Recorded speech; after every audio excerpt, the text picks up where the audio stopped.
सरकार दो जहां का। बिस्मिल्लाहिर्रहमानिर्रहीम। अस्सलाम वालेकुम। मैं हूं मिसेस कौसर और आप देख रहे हैं मेरा YouTube channel Mrs Kausar channel. जैसे कि आप सबको पता है कि मोहसिन इंसानियत सल्लल्लाहु अलैहि वसल्लम का ये खुसूसी प्रोग्राम है और इसमें जो है ये उस सिलसिले की 5वीं कड़ी है। हम अपने नबी करीम सल्लल्लाहु अलैहि वसल्लम को मोहसिन इंसानियत कहते हैं, क्योंकि हम उनको दिलो जान से मोहसिन इंसानियत मानते भी हैं, क्योंकि हमारे प्यारे नबी सल्लल्लाहु अलैहि वसल्लम ने जो है अल्लाह के हुक्म से जो है वो हमें इंसानियत को जो है वो टेलीविज़न का जो है वो तस्वुर किया। कैसे, सुनते हैं।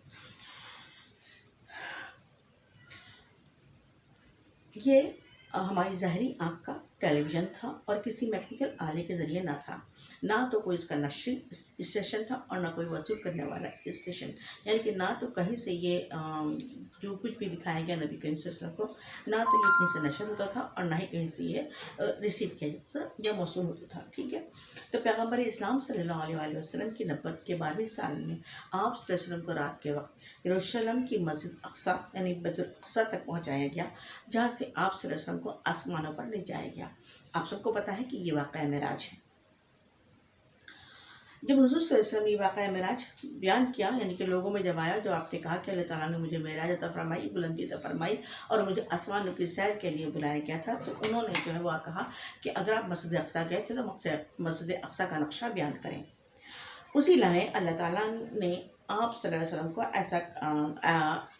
ऐसा करने का अल्लाह ताला ने आप सबको ऐसा करने के लिए उनकी मदद की। और तो मस्जिद अक्सा की तमाम तस्वीर हुज़ूर सल्लल्लाहु अलैहि वसल्लम की हदीस के मुताबिक आप सल्लल्लाहु अलैहि वसल्लम को दिखा दी गई, यानी कि उसकी तस्वीर टेलीविज़न की तरह हुज़ूर सल्लल्लाहु अलैहि वसल्म को दिखाई गई, यानी कि ये री टेलीकास्ट था। और आप सल्लल्लाहु अलैहि वसल्लम ने उससे बयान करना शुरू कर दिया, इसके मुख्तलिफ हिस्से भी चैलेंज करने वालों को बता दिए, गोया वो इसे किसी आईने की तरह आईने में देख रहे हैं। अहले मक्का यानी कि कुफ़ार हैरान और शशदर रह गए और वो आप सल्लल्लाहु अलैहि वसल्लम के बयान को मानने पर मजबूर हो गए कि ये सब सच था। फिर मुखालिफिन ने कहा कि आप रात के सफ़र का कोई सबूत पेश करें। आप सल्लल्लाहु अलैहि वसल्लम ने एक कारवां का जिक्र किया जो मक्का की तरफ आ रहा था। आप सल्लल्लाहु अलैहि वसल्लम ने इस कारवां में ना सिर्फ मौजूद आदमियों और ऊँटों का बता दिया, बल्कि वक्त भी बताया कि ये कारवां तुलुए आफ्ताब के वक्त एक चितकबरे ऊँट के साथ दाखिल होगा, जो उस कारवां के आगे आगे चल रहा है। वो सब कुछ पैगम्बर इस्लाम सल्लल्लाहु अलैहि वसल्लम ने उनको बता दिया। ये नबी करीम सल्लल्लाहु अलैहि वसल्लम की मेराज थी और इंसानियत को टेलीविज़न का तस्वुर देना था अल्लाह ताला की तरफ से। लिहाजा इंशाअल्लाह ताला फिर हम आपको जो है इसके और नबी करीम सल्लल्लाहु अलैहि वसल्लम के इस प्रोग्राम को जारी रखेंगे। उस तक के लिए अल्लाह हाफ़िज़।